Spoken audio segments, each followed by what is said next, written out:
arewa 224 danna mana subscribe kana ku danna mana alamar kararrawa domin samun sababbin labaranmu. Mun gode.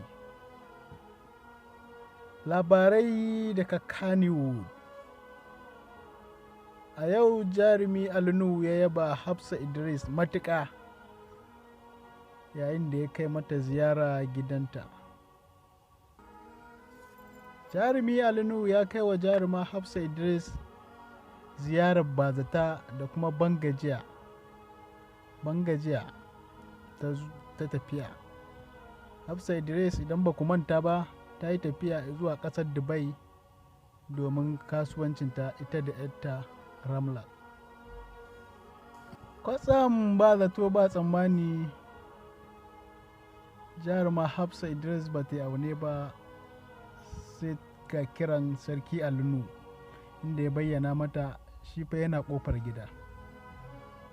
Ba ta yi wata ba ta sa aka buɗe mai ƙofa ya shigo suka gaisa da 'ya'yanta. Ba ɓata lokaci Hafsa Idris ta shiga kicin kamar yadda ta saba da saukar baƙi.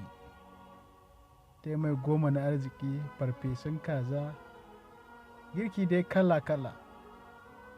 Sarki Nuhu ya yaba matuƙa ganin yadda Hafsa Idris ba ta san da zuwan shi ba amma ta karrama shi da abubuwa na ƙayatarwa.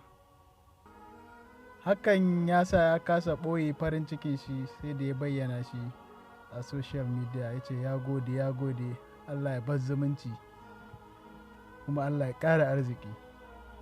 Ce inda matan Kannywood za su na koyi da irin halinki to gaskiya da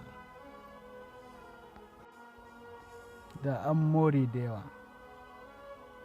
Ta ma Hafsa Idris ta wallafa a shafinta tana godiya da ziyarar da sarki Nuhu ya kawo mata na bazata, kuma ita ma da ƙarshe ta yi godiya Allah ya bar zumunci kuma Allah ya ƙara girma.